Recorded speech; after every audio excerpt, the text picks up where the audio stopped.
Conversations in Contemporary Art is a graduate seminar based in the MFA Visiting Artist program. It provides a unique opportunity to hear dynamic and influential artists, critics, curators, and cultural workers from various domains speak. It provides seminar participants, as well as members of the public, a chance to interchange with the guests and with each other on core questions in contemporary art. Every second week, a visiting speaker will present their work in the format of a public lecture, loosely defined. I invite you to join us for these talks over the course of the fall semester in VA 114. This evening's presentation by Goa-based artist Nikhil Chopra was organized in collaboration with the FOFA Gallery and curated by Renee Bart.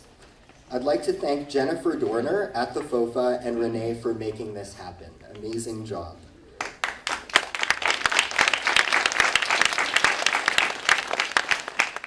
Finally, I invite the Department of Studio Arts Graduate Program Director, Francois Morelli, to the stage to introduce tonight's eagerly anticipated guest. Good evening. It is really a pleasure to be here and to introduce Nikhil, the shapeshifter, the mover, the person who I saw, or I thought I saw, in India. Basically, the person who came to Montreal a couple of years ago to do some site visits and discovered Jarry Park and was enamored by a gazebo and thought that maybe one day he would come back. The person who met Renee Bart and who was trying to find funding to get this thing going, and I saw documents come by my desk, trying desperately to find money to bring him, and it was hard to do. Finally, through FOFA's hard work and the Canada Council and other funding, the evening occurs and happens.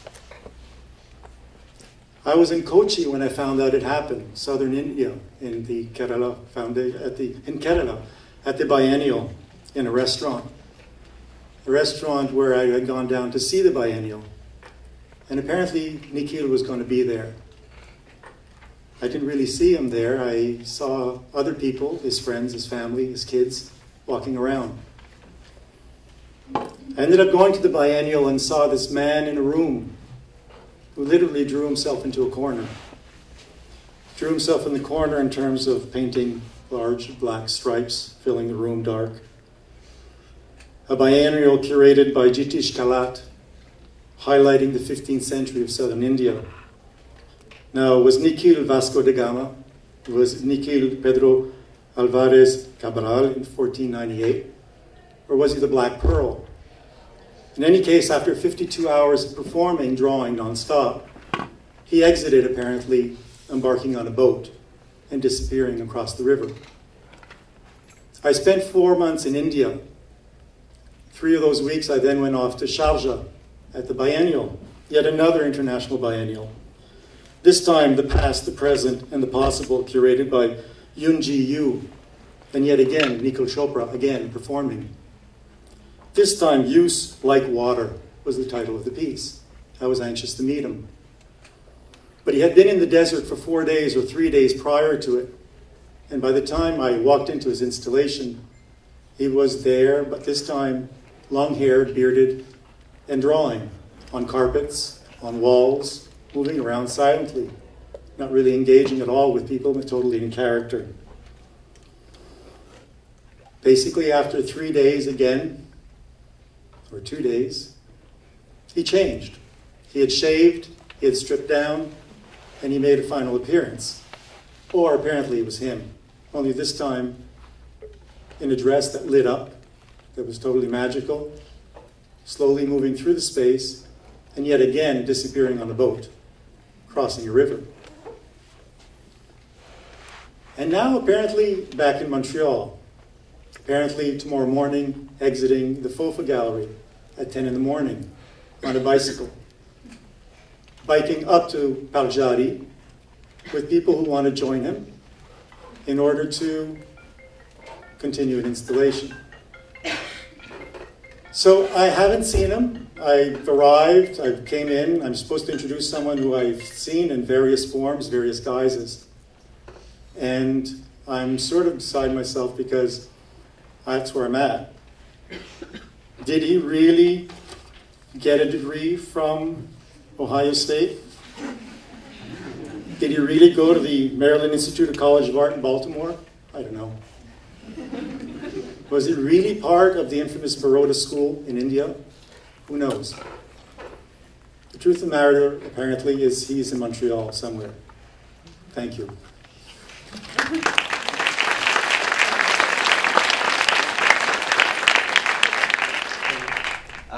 Unfortunately, Nikhil Chopra is not here.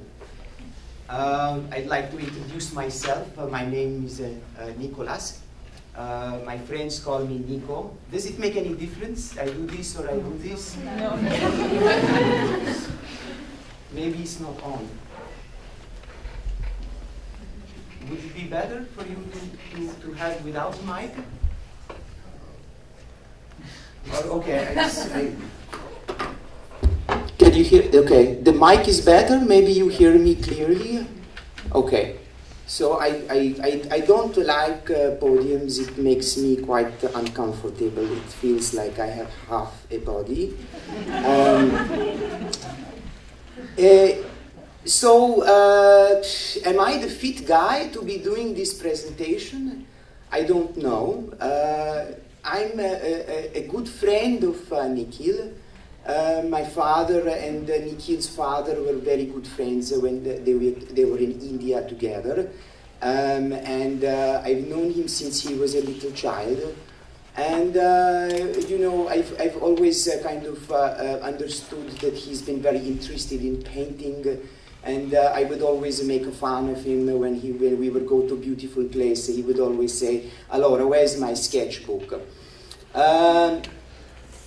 That sort of hobby kind of developed into a passion. The passion developed into an education. The education developed into a career. You know, that, you know, I wish he was here to tell you a little bit more about some of the little details. But I try. So I cheated a little bit. I have a hard drive of all his photographs of many performances that he's done. And I decided to go into, by the way, I'm Italian. I come from a little town called Poggibonsi in Italy, in Toscana. We love truffles, tartufo, and cinghiale, which is a wild boar. But anyway, that's another conversation. If you would like to have a glass of wine with me afterwards, I'm happy to tell you a little bit about Toscana. But anyway, back to Nikhil. So I dipped into his hard drive, and I had to kind of shelve a lot of things. But I came to the performances, and one thing that I've noticed that he has done, or that one thing kind of struck me in the past 10 years of his kind of making performances, is that, and I've said this to him 1,000 times, is my friend Nikhil, I think you created a monster. You know, it's you know, there is a point where, you know, you are in control of what you do. You decide for yourself of what you want to make of your life, but ultimately you don't know if you are making it or if it's making you. So that place where, you know, your life in a way goes out of control and becomes something else is the monster I think we all create.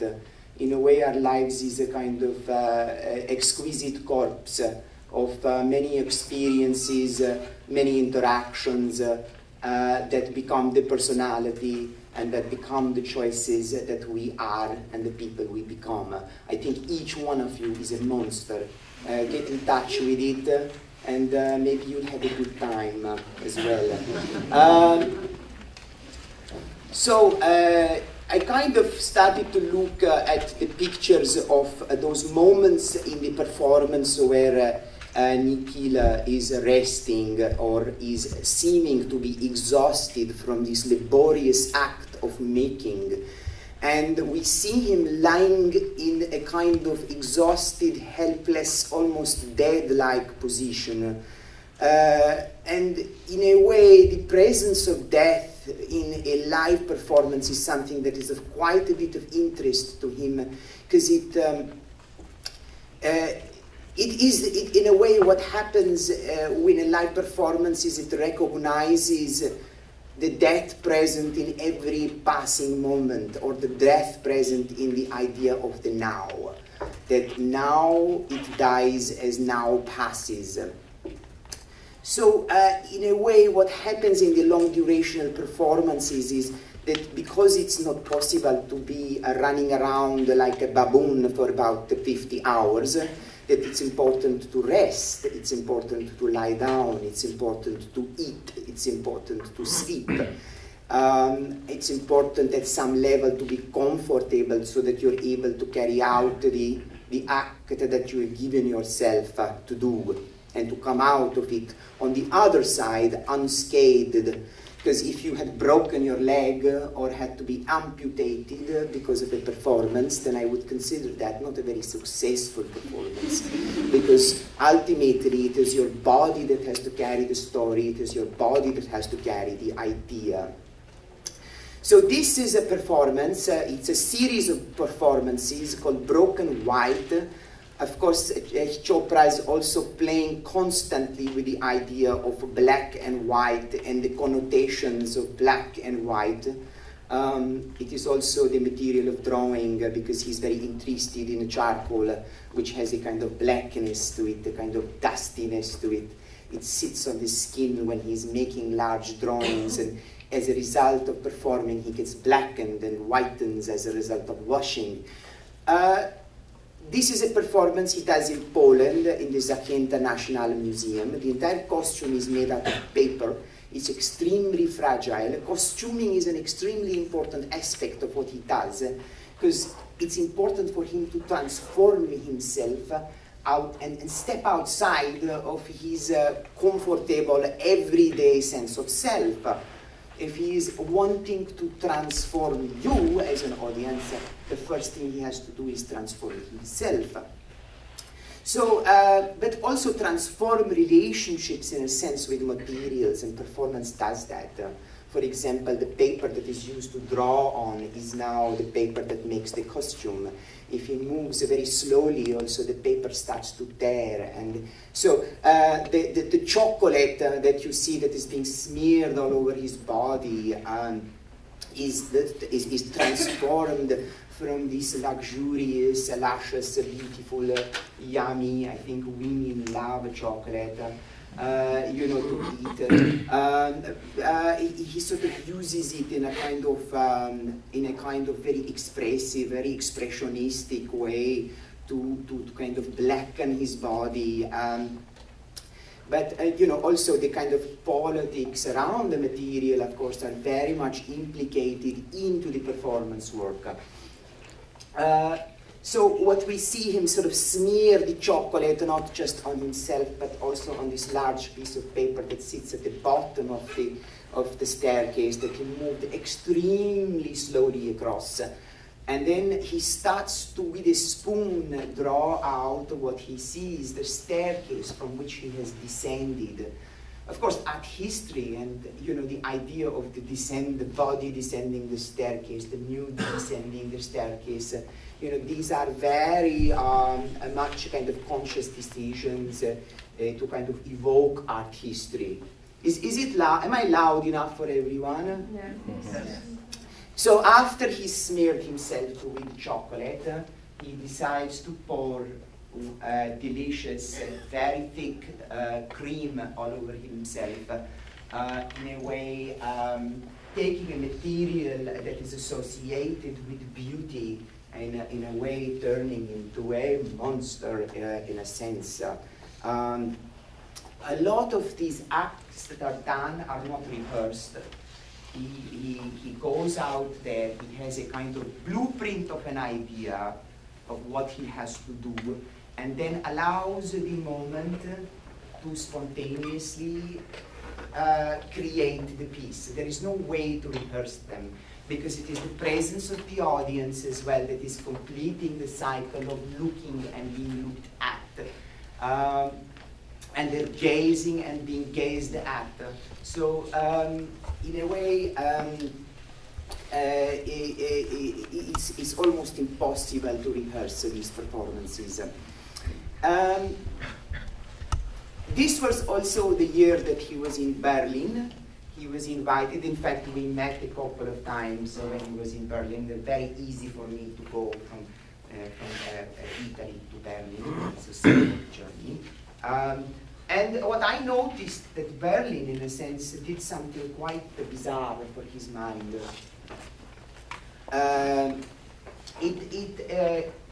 It was part of the fellowship where he was invited by the university to be doing research on performance as a performer, to be thinking about art practice as a form of research as well. So all you studio people, when you are in your studios and you're making the painting or you're making the sculpture, you're doing research. Yeah, this is something that is wonderful to discover for an artist. It's like, oh my God, you mean I don't have to sit with this many books to be kind of validating research? I think that it's very important that you consider what you do in your studios as research as well. But what it did to him, this time it did to him, and the city of Berlin, which is like pulsating with artists, with millions of people screaming their art out, whether it's music or dance or movement, performance art. It's a very, very active scene. And of course the history of Germany and the history of Berlin is very much something that I think a lot of artists are very, very conscious about.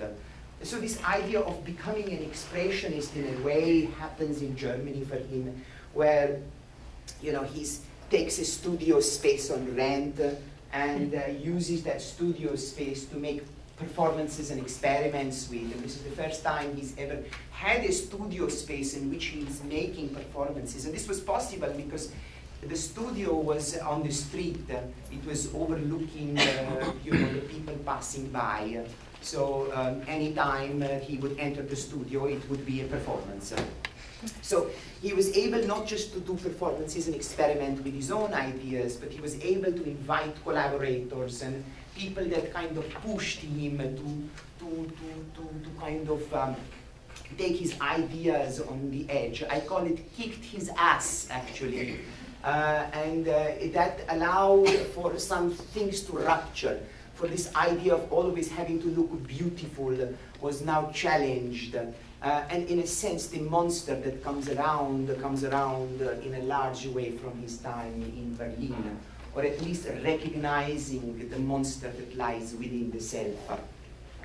So here, what he does is, for the first time, after he has spent his years in Berlin, he moves back to Goa, or moves to Goa rather, because he was in Bombay before. I think he got quite used to the party scene in Berlin. The idea of having a scene was sort of important, not to party himself, but just the idea of that culture to exist around and to be making art in that environment seems very, very actually productive. So here he's making a drawing in a small gallery that he's been invited by in Goa. So it's very important that where he lives, he uses as well as a studio space, as an exhibition space. So we see that his first time taking a material like a lipstick that is associated with accentuating the mouth, with the symbol of beauty, with the symbol of health, with the symbol of feminism. So in a sense, he wants to take that material and transform it. So it extends from his mouth onto the walls and starts to become the material with which he makes the drawing.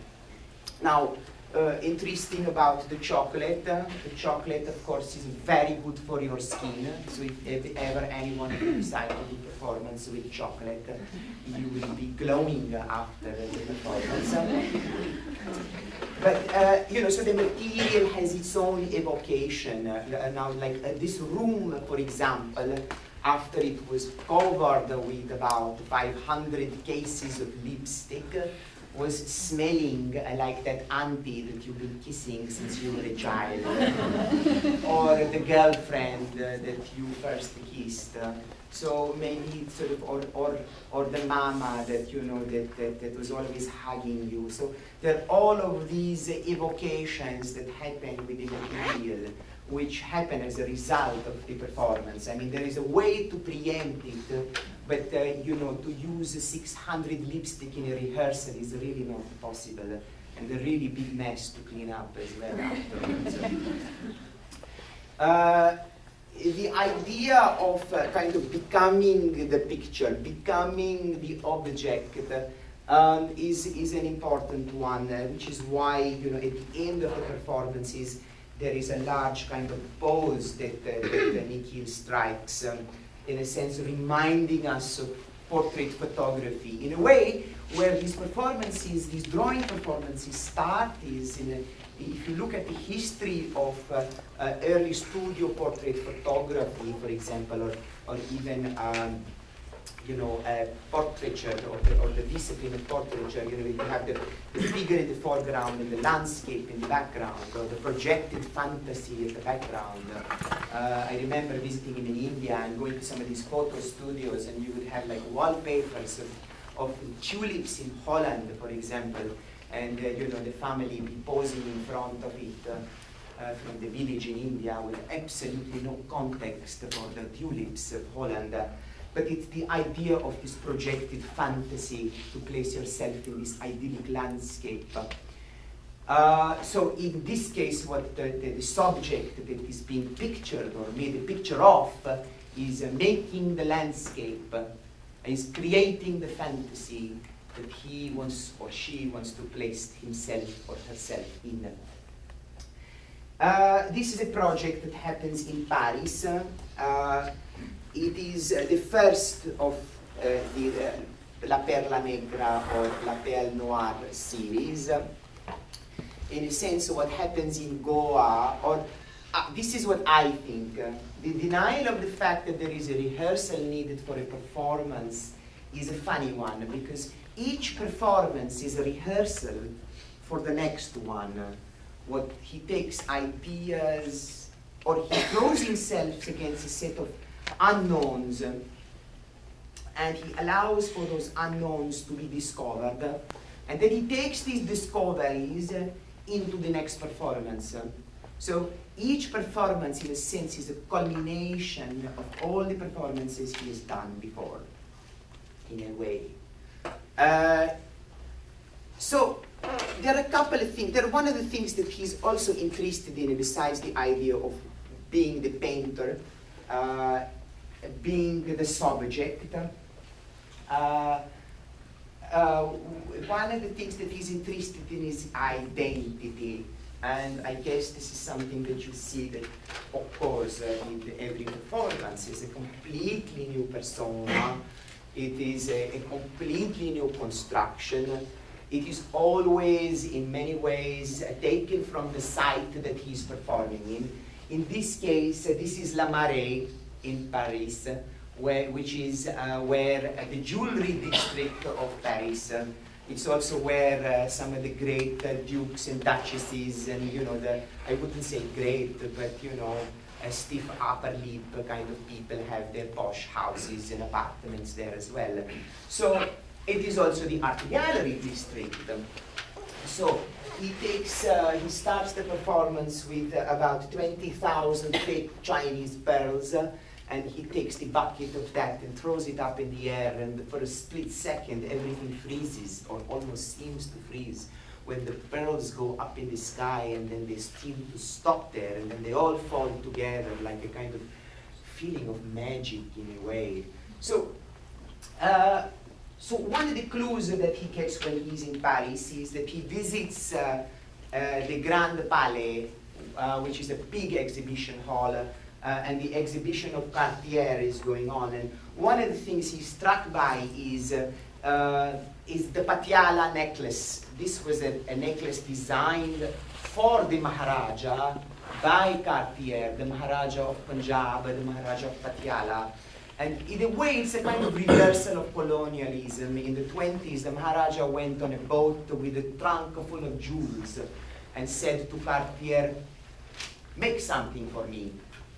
And the Cartier was shaking in the boots because, you know, there was this entire legacy of Indian design, and his own sensibilities had to be woven together in an interesting way. Of course, he comes up with an exquisite necklace, and the Maharaja says, oh, it's good, I like it. So there is a kind of return of arrogance that is projected by the Maharaja.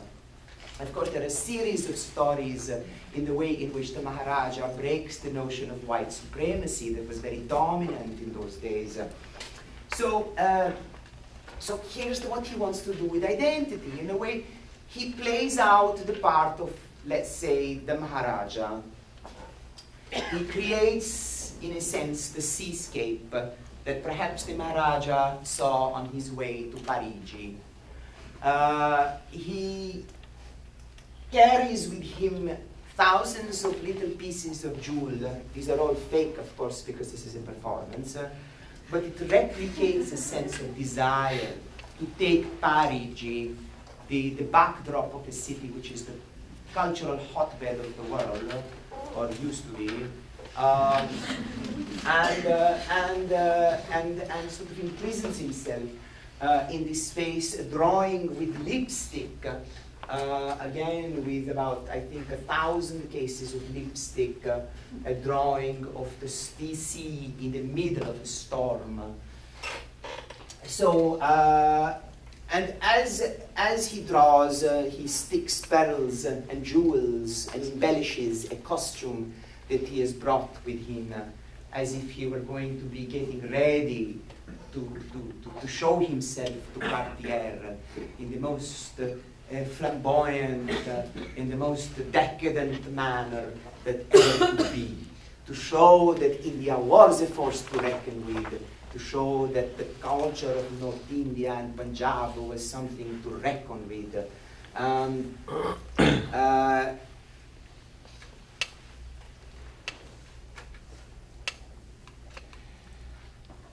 But while he's doing the embellishment, you can see that he's smearing his white costume and staining it as well as he's going. But it is not just that he's staining himself, it is his costume, but he's also kind of blackening and whitening himself as he goes through the piece. So these acts of transformation are important.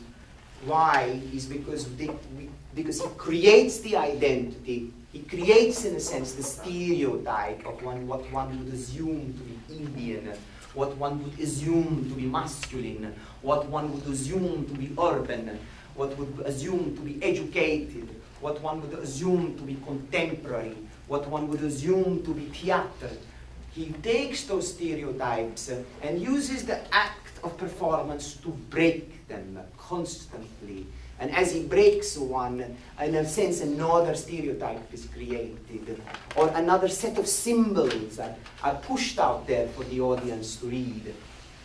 And there he lies there like a piece of meat at the end of the performance, in a sense, drowning in his own lipstick, drowning, in a sense, in his own drawing, never reaching Paris, never meeting Cartier, but being consumed, in a sense, by the ocean and by his own drawing.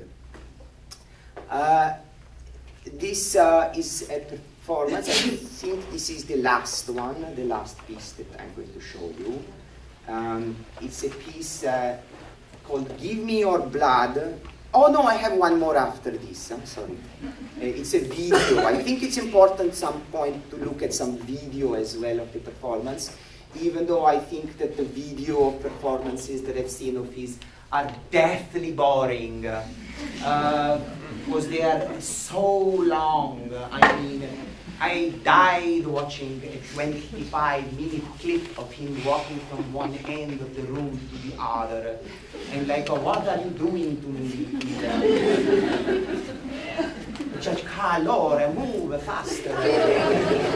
So anyway, the good thing is that we have the luxury of editing, and so, you know, I did a little cutting of some of the stuff that was a little too long.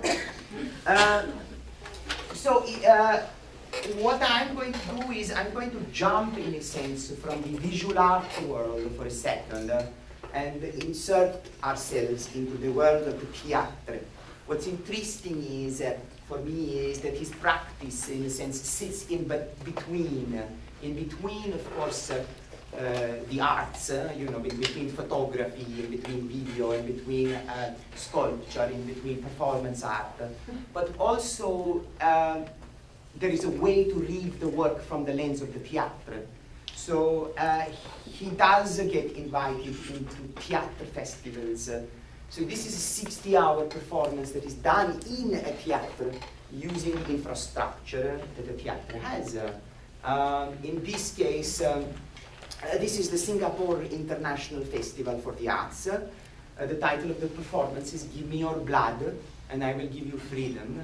I think it's a disgusting thing to say to anybody, but it is something that Subhash Chandra Bose, one of the freedom fighters, the so-called freedom fighters of India, said to people to recruit them in a sort of, seems to me, slightly fascistic.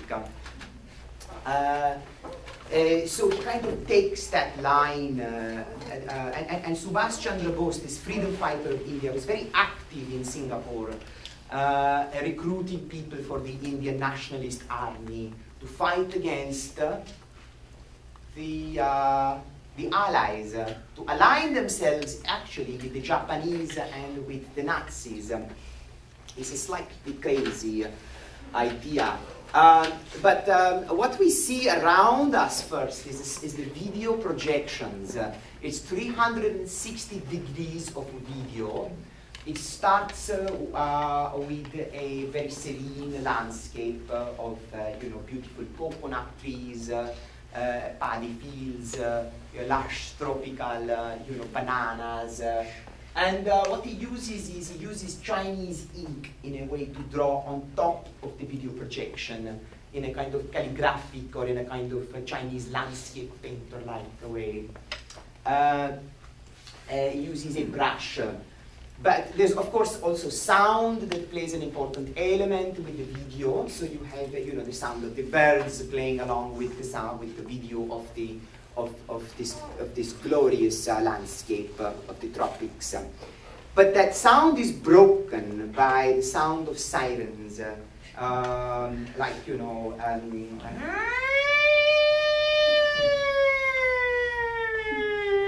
so very kind of reminiscent of the sort of World War II. And of course, there are damsels who had got drunk the previous night. I don't know if you noticed her with a glass of wine, making a complete mess of herself. Incorrigible. I thought it was obnoxious for her to be drinking so much in public, to make it overboard. A little hangover, I think, the next day, but some Alka-Seltzer, I think, so. But anyway, so the scene of tranquility turns into a scene of war, and what was once a beautiful landscape starts to turn into a war zone, as tanks roll in, as planes fly in, as the sounds of chains and guns and metal can be heard. We see him riding around in a bicycle. In a way, the Japanese arrived in Singapore on bicycles from Japan. Did you believe that? It's only the Japanese can do that. So cross country they came and they took over Singapore. It goes from serene to almost atomic to massive explosions happening on the screen in front. So in a way, it's besides, of course, the theatre. I mean, one is also, of course, reminded of cinema. and its relationship to sort of the idea of the narrative and the telling of the story.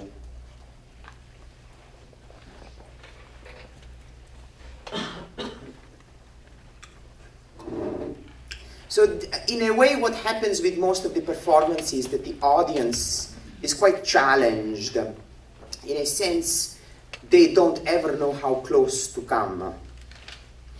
In fact, it comes to a point where each person in the audience determines how close they come to the performance. And that sets the tone for everybody. So the scene of war ends with rain, with a storm.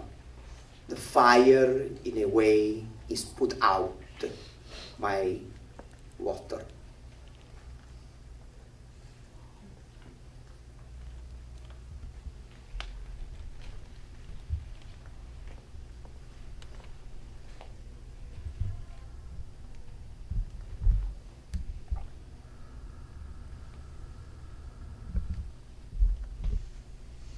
The ocean takes over the space. The deluge is now taking over. He starts to take black duct tape and create on the floor a spider's web. A spider's web, in case you don't know, is a marvel in engineering. Because it has so many little points of contact that the weight is distributed over hundreds of little points. He cuts the paper that he has also been drawing on, which has been sitting on the floor for the past so many days, and sticks his head out like some sort of wild, I don't know, beast, sticking his tongue out at the audience.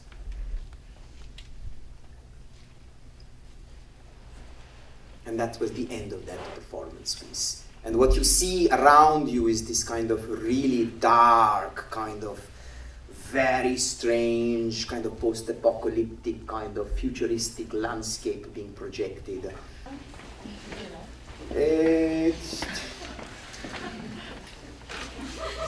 Coal on cotton. Okay, we play without sound for a little while. At least you see the body moving through the space. In a way, you'll understand why the video can sometimes be deathly boring.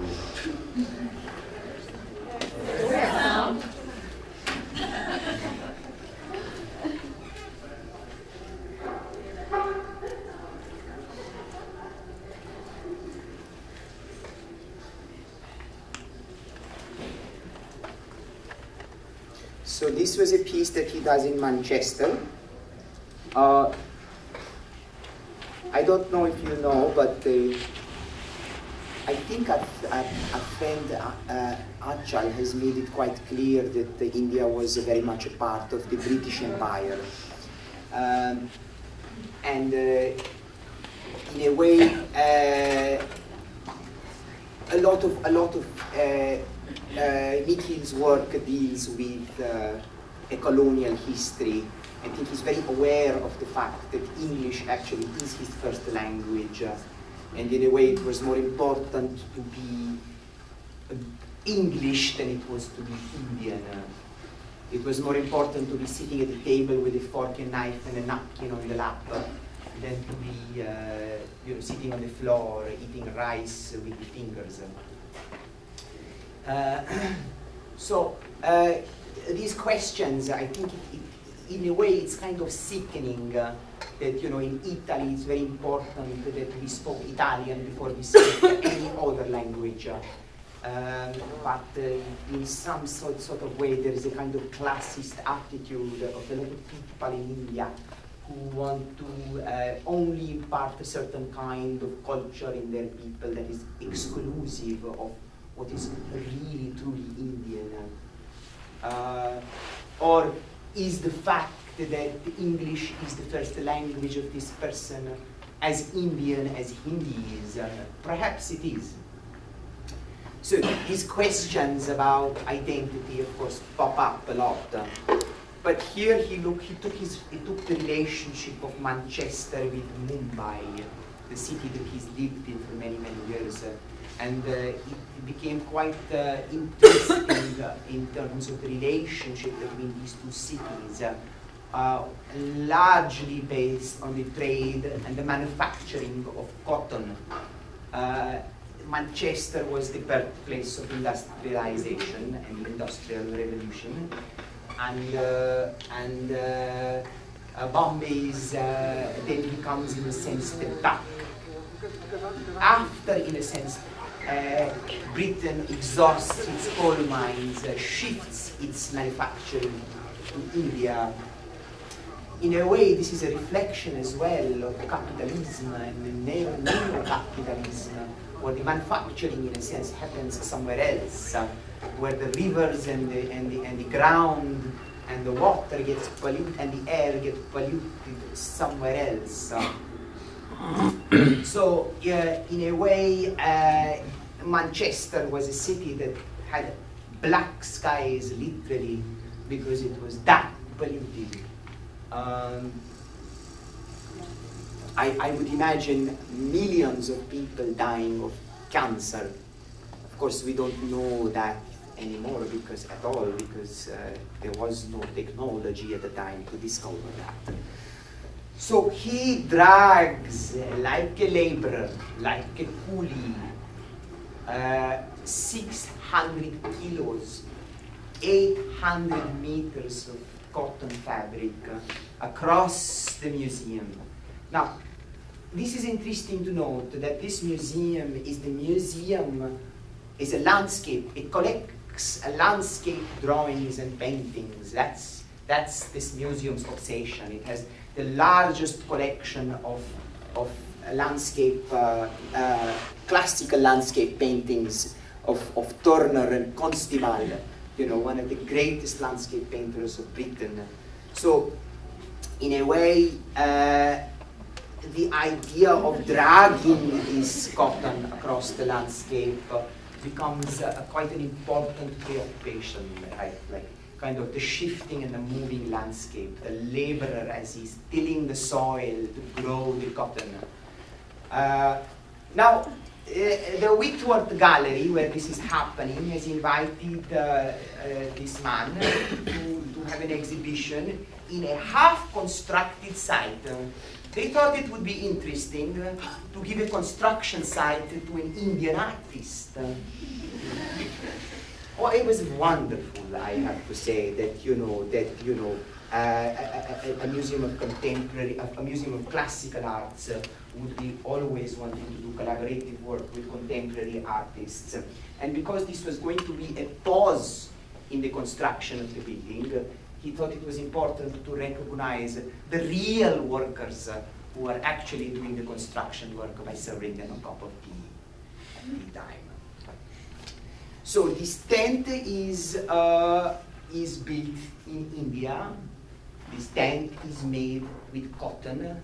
This tent is made with cotton that is grown and manufactured in India. The clothes that he's wearing, and you will notice a costume designer credit in every slide presentation, before any slide comes up, before any project comes up, because the role of the costume designer is actually a very important one. I think making clothes is a very specific science, and to know how fabric falls on the body is a very specific skill and a very specific talent. And it also allows the objectivity of another person looking at the body and saying, this is a good silhouette, you're looking like a fruitcake. It's important to have that distance.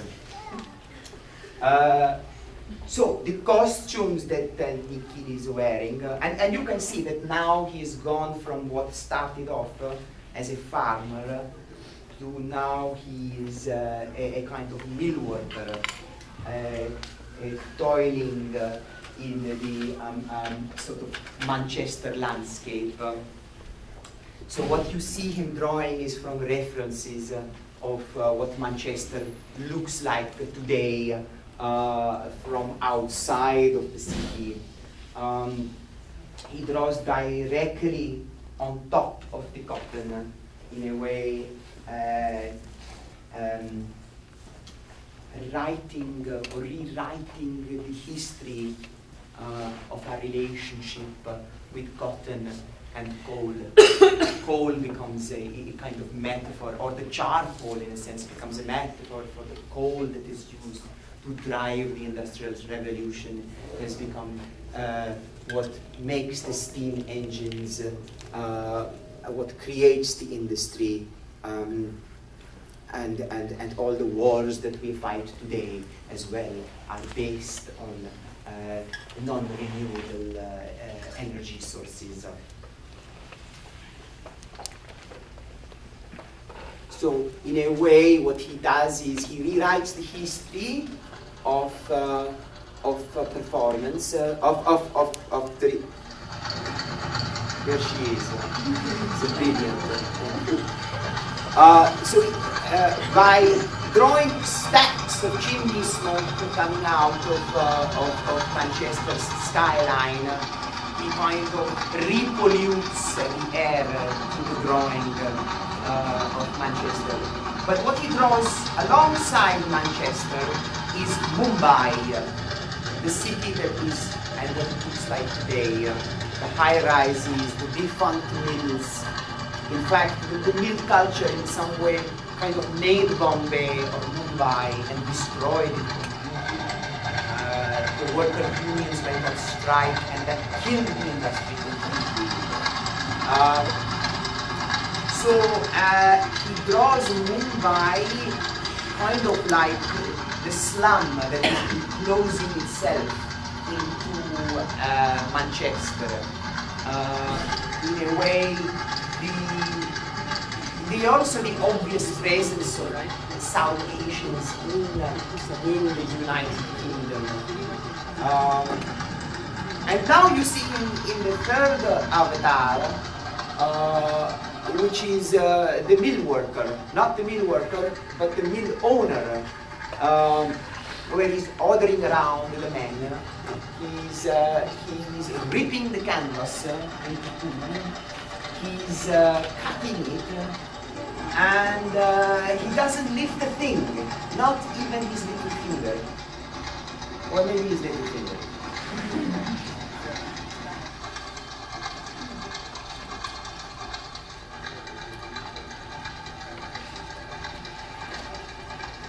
So we drag this story out.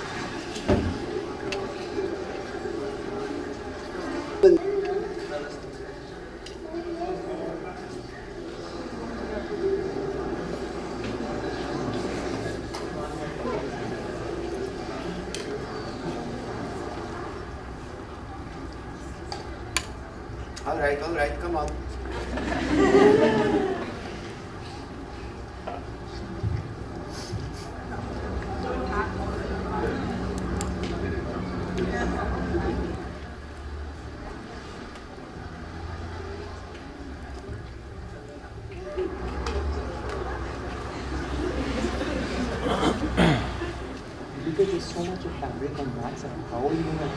Eating lots of food in the face of the worker.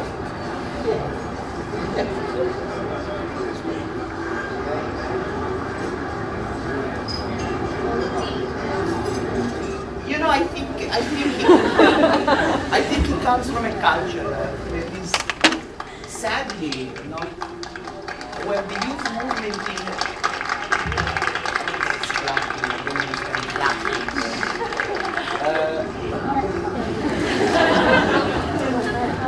so there is I think this idea in Ireland is kind of important in the work.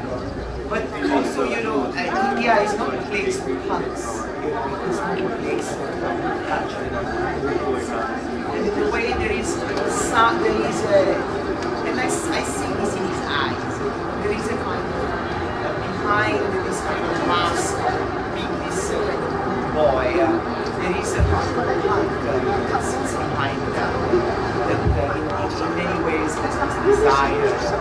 jump out of what's convention and conventional notions.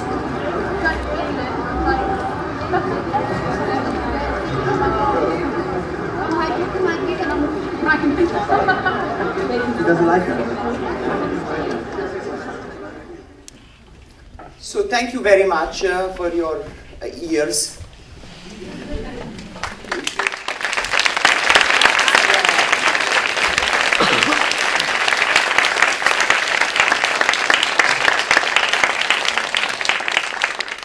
So I'm happy to take questions. I would like to announce that if you're expecting to see Nikhil tomorrow in the performance, I'm sorry to disappoint you. It's going to be Michelle instead tomorrow. But you should still come. I think she can do quite a good job. But if you have any questions, please ask. I'll be happy to answer and try to on his behalf. Yes? When you say that he is a researcher, Yes. when you say that he is a researcher as an artist, I was hoping you could elaborate what that means to be an artistic researcher. I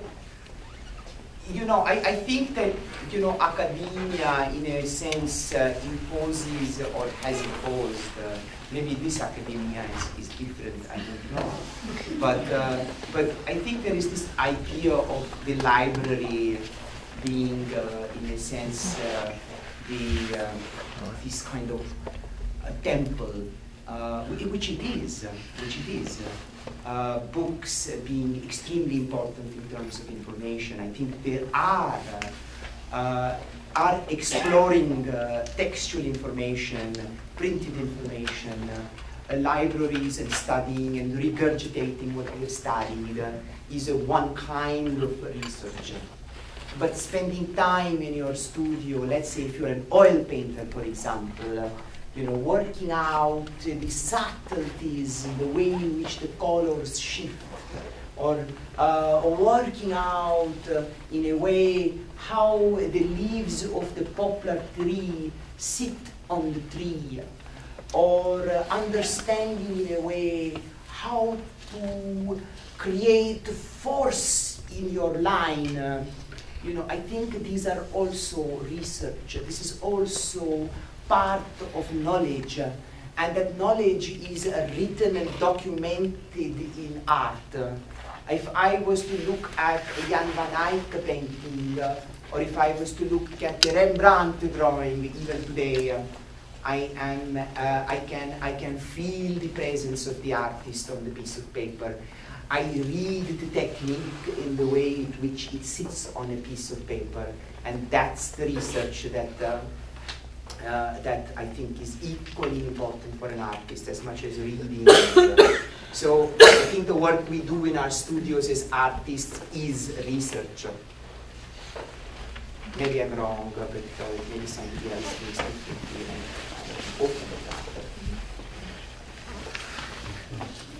See? Which brand of lipstick did he use at the power show? Which brand of lipstick did he use? Which brand of Which brand of lipstick? Oh, the cheapest. I mean, it is probably so bad for you. I mean, I just hope it's not full of whale blubber, that's all. Cosmetics. I would love to hear about the arrival of the performance in the mind before arriving to the physical performance. Well, I think what is important is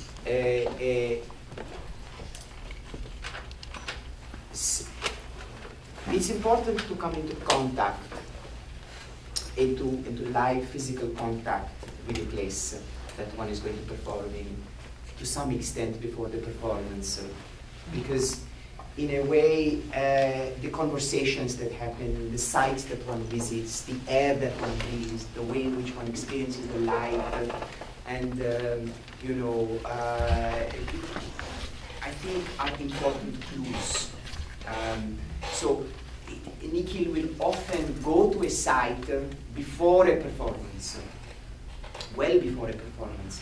In the case of Montreal, he visited 2 years ago. So in a sense, their ideas about what he's going to do are already been brewing in his head for the past 2 years. It's also, in a sense, like I said about that is a performance, a rehearsal for the next one.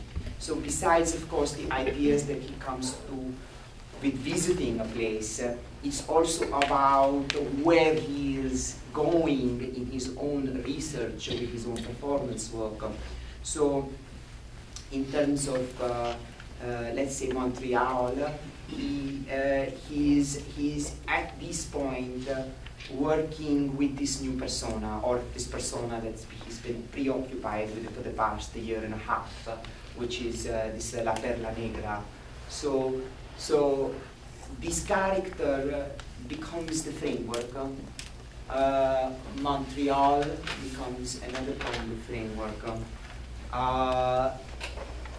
that will collide in real time in the performance. So there is only that much that can be thought about. There is only that much that can be planned, and the rest is, hallelujah. Will all come again. I don't know. I answered your question. Yes, but I'm thinking about also, now I'm thinking about the materials. In the case of the cotton, it's evident for me the site specificity of that material. I can imagine it surfacing. And I wonder if there's other ways in which materials surface to that process. Absolutely. I mean, I think if you just take the, I think he wants to be very conscious of all the materials that become part of the work. I mean, this is as important as, every single grain is important to an installation artist. I think that everything that he touches and he uses in performance twists, plays, transforms, has a very specific or has a bunch of meanings. So it's very interesting in what those meanings may be. For example, cotton is not just exclusive to the relationship between Manchester and India. Today, each and every human being sitting inside this auditorium has some cotton on their body right now. So it's a microcosm sometimes. An idea is a microcosm for a larger dialogue or for a larger conversation. But he's very interested in a kind of Foucaultian way, if you want to think about it theoretically, is how the signifiers are set up, and then how the gestalt of the performance, in a sense, creates the meaning that then gets transferred onto you, in part maybe, and then a part to you, and then a part to you, and then you three have a conversation, and then so it's not one thing, or it's not a plan to make, or it's not one material, like charcoal has its own hundreds of meanings, it's wood, it's ash, it's dust. He does think of his body being cremated at the end of his life, for example, because all his family is, for generations, it's a kind of tradition. So at the end, everything will become burnt ash, black. So there are all these relationships with material that he brings into the performances. See? I had a chance to meet Nikhil. He's a really nice guy. Yeah. Sometimes. I was wondering. I noticed in some of the early pictures, he had some mirrors in the scene. I was wondering if those he was using those as sort of aids with the kind of develop the character, but kind of maybe it kind of comes from the costume, sort of seeing it in the mirror and kind of develops like that. Yeah. I think the mirror plays,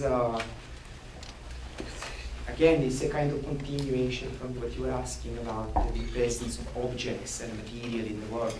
And I think the mirror is an important one because, I mean, I think there is so much about us as human beings that stems from our relationship with our own reflection. It's the kind of narcissist complex that we all have, of us looking at ourselves for the first time in a pool of water and still, kind of wanting to idealize ourselves and wanting to create ourselves in the image of what we think is beautiful, which is why I think 90% of the men shave. You don't, those who don't. But it's the idea of wanting for men to bring out their jawline and a certain amount of femininity is because it's a project. I think it's a projection of our own desire onto ourselves, and I think in fact, if you notice where we have the mirrors, we try to fool ourselves by saying we put the mirror in the bathroom, but that's where we really look at ourselves when we are alone and there is nobody and the door is shut, and you're confronted by the most hideous self. In the morning, when you brush your teeth, it's not so beautiful. But, and so that's the base canvas that you start your day with. And then you apply your life onto that face. So the mirror plays actually a very important part in our life, in the way in which we make ourselves. But in the performance, I think it also alludes in a sense to another world, maybe the world of illusion, the world of fantasy, the world of desire. And in a sense, what it does for an artist is to say, well, this is a performance, this is my opinion, this is my expression, but at the end of the day, as the maker of culture, it is a mirror back onto you as an audience. The process of performance, in a way, is a mirror to life. So I'm hoping that, I'm hoping that we can read many things into these objects, and the mirror is important.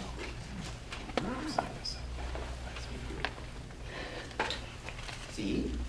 So I'm seeing in a lot of the work, there's like more traditional 2D forms, like some really beautiful drawings, and I think almost all of the performances. So I'm wondering about that relationship between performance and a much newer style and something as classical as like a landscape drawing, how those two things coexist. Very, very simply, he's been trained as a painter. He's been trained quite traditionally as a painter. Not in the tradition of Indian tradition, but in the tradition of Western art history. His grandfather was a landscape painter, and in a sense that becomes a good clue for him to enter his own practice. Is to understand landscape painting and how and what the role of landscape painting is. That it becomes this window, this ideal window through which you look out into eternity. If you look at the sky and you look at the clouds, you're looking forever. So it's also like magic, right? Like pulling a rabbit out of a hat. You say, here's a flat wall. Now I'm going to make one line across this flat wall. And suddenly you see space. Suddenly you see the sky and you see the ocean by just one line. And it's truly the magic of the human imagination. And in a sense, a wonderful legacy of images that some fantastic painters have left for us. The landscape painting is also, in a sense, it's funny that you're going from your question to your question to your question. It's because it goes from, what was it? What was that? From mirrors to landscape painting. In a sense, the landscapes are generally speaking of what he sees. So in a way, the landscape is the landscape painting in a sense is also a mirror. But also as a performance, he kind of asks himself the question. He says, I think he's quite daunted by the idea of a performance. It's not an easy task. So he goes to himself and says, oh my God, there are going to be 500 people coming to this event, and I better be using every single skill that I have and put it out there. Of course, that's the initial idea. But then as performances go on, there is the idea of editing and kind of polishing, kind of honing in on what it is that one wants to focus on in the performance. But creating this illusion of space on a flat surface is definitely the magic that he's interested in evoking. Is it problematic for him that the viewer can't really be present for the whole experience, but yet you still need that length of time to be able to follow through the idea that he's trying to convey? Or, I mean, how long do viewers usually stay? It's a great question. It is absolutely impossible, almost impossible, for an audience member to see an entire performance. It's almost never happened.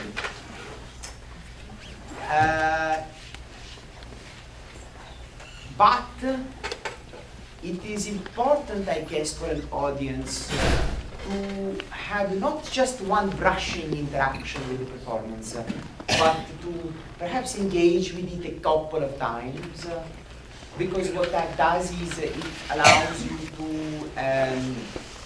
understand perhaps what has happened in between. So there is also a way to imagine what has happened in a performance if you saw it at one moment and then you see it in another moment and you go, what happened here, you know, and then you ask questions and then, you know, you build the story and the narrative gets complete. And that's okay. But different contexts create different kind of audience attention spans. A visual arts space, an audience will come with the attention span of a fruit fly. You know, how much time you spend in front of an artwork. It's quite simple. 3 minutes, 4 minutes. If you've spent 5 minutes, you're doing research. But if you go to a theater festival and you go to the theater, you are ready to see a 3-hour production, no problem. You sit on the bench, you watch. So different contexts create different attention spans. Let's see. How does the audience react to these performances? Like, how close have they come to the artist, or to actually, for example, pick up the material like lipstick and actually get involved as well? Does that ever happen, or does the artist ever allow that? There is a point, I think it's going back to the idea of the performance being the monster that you create. Once you create the beast, you let the beast go.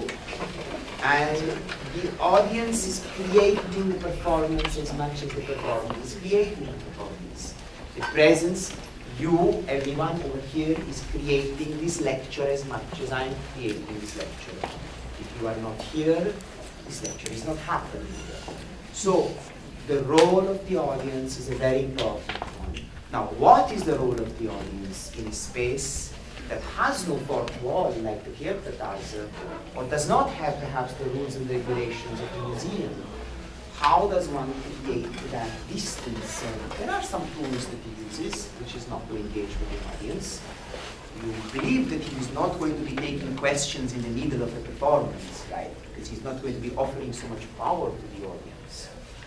But the desire in the performer or the artist to see a performance through is also exchanged with the desire in the audience to see the performance through. So everybody over here who don't want to see this lecture through, for example, have left. Those that do want to see the lecture through are here and they want to see it through. And if you decide to come up onto stage and hold me by my collar and have me sit down and drag me out of here, there would be maybe some of you that would protest. Other than, or maybe not. I don't know. But the audience takes responsibility. If somebody was to come and touch him in the middle of the performance, there would be 3 other people saying, "Get your dirty hands off the man." And so, because it's important for the audience to see the piece through as well.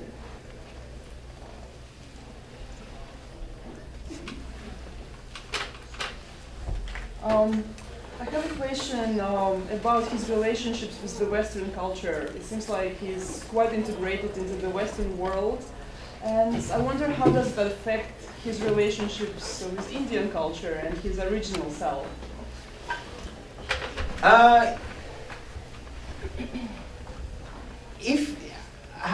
Sorry, I mean, this is not, it's not to be taken personally, but have you been to India? Yes. There are many Indias, right? There is the India of the village. I mean, primarily there are 2 Indias, right, you could say. There is the India of the city, and then there is the India of the village. And they are very different Indias. And if you take the India of the city, and if you take a city like Mumbai, for example, and you enter a certain kind of socio-political economic class of people who have been educated, you will find them at par with, or not at par, I should say. It's not about up or down, but it is about being able to create relationships and have conversations cross-culturally. I think that India today is extremely international. A certain part of that India is very, very international. I mean, I visited him in Goa. I mean, Goa, for God's sake, is the trans capital of the world. You know, I mean, is it Indian? Yes, it's Indian. Is speaking English Indian? Yes, it's Indian. Is wearing a shirt and a pair of trousers Indian? Yes, it's Indian. I'm sorry it doesn't fit everybody's ideal of what an Indian should be. But it is Indian, all the same. You know, it's, we are a very globalized world. I mean, it's, you know, does he drink Coca-Cola? Never. Never. Does he eat the McDonald's hamburger? Never. Because I think that the definition of what is international is the ability to make choices. And I think that the people in India is as empowered in many ways as the people in Canada. See. So he has every piece that he does as a performance, he has an end piece as like a painting and drawing, then he exhibits in a museum. Does he sell this work? And how does he get funding for this? Because the canvas is huge, so I'm guessing he proposes. It's the hardest thing in the world to sell. I mean, because you know, they're large installations, of course they're for sale, and you know, he's got galleries, commercial galleries. He you know, in a way, the photographs of some of the performances, he's always working with a professional photographer. As you can see, the quality of some of his photographs are pretty good. So they're print-worthy, some of them. So sometimes he's making the prints, limited edition prints of his work. I think it's very important for an artist to think about what is their currency, because you know, you can survive to some extent on grants and you know, awards, but I think it's very empowering for an artist to be able to fund themselves with their own talent, with their own practice. So everything is always, in a sense, as objects for sale. The live moment can never be for sale. But what comes out of the live moment is artwork created as a result of a performance. Now, have they entered collections? Yes, some of them, but I would not say that this is something that is consistent, you know. And the market and the way in which it works and fluctuates is so different from what goes on in an artist's studio. They're almost completely disconnected. So he survives partly on sales of some work and partly on invitations like this one to come here and make work and get commissioned. So it's a juggling act, a big one. It's one of a lot of trauma and very stressful. It's money. The problem is the money. There is no escape from it. And it stinks. So it is a problem, I would say. Yes. Why does he choose the gazebo in Berry Park for his performance? Well, in a way, he loves public spaces. He loves to catch audience completely unaware of what is going on. And he likes the audience that knows what is going on to explain to the audience that is not knowing what is going on, what is going on. So there is a public space really is a big challenge. I think public space in Montreal is beautiful. I think one of your biggest assets as a city is that you have so much greenery and so many parks and gardens for you to be able to enjoy. And in a sense, it is a recognition of the fact that there are these open spaces in an urban center. So, and in a way, a hard act, not a hard act, a somewhat hard act of a 57-hour, 60-hour performance that he's going to undertake is kind of juxtaposed against this beautiful sunshine and this beautiful blue sky, and families coming and picnicking and bringing their children and running around, and people playing and rollerblading, you know. And in that, there is this guy who is struggling to make a drawing out of lipstick. So there is a juxtapositioning of this idea of a performance that seems quite vulnerable in a sense in public space. I think Canada, I think Montreal would be quite receptive to a public art performance. So it's worth a try. Is it a deliberate choice to go to the Disney Gorge out in Park with its association to park extension and what is It's definitely the masala is there for sure. I can get the smell. I think it's quite perfect. That neighborhood is quite beautifully mixed. It's a lovely farmers market. And, there are many features about this area which are quite wonderful. Hopefully quite conducive to make a performance. If I don't start a ride, of course, if you don't start something, it's a problem, it won't be. But this is I think, could be quite interesting as a neighborhood. And maybe we can I can give this person a chance to ask, because you haven't asked the question, and because my throat is becoming like sandpaper, we can perhaps make this the last question, and then there is a vernissage. Is that okay? Yes. Okay. We were invited to go across the hall to get a vernissage afterwards for Nikhil's exhibition and whoever's as well. Yeah. So, maybe this is kind of fitting then, but we've heard an awful lot about Nikhil, and I want to hear more about Nico, right? oh, you don't want to hear about it. You just seem like very well versed in contemporary art. The truth is that I'm an accountant in a very boring firm. Shitty little town like Poggibonsi. Do you know Poggibonsi? It's so boring. So my life is very boring. This is why I'm interested in art. Anywhere Nikhil is doing performance, I'm on plane and I go.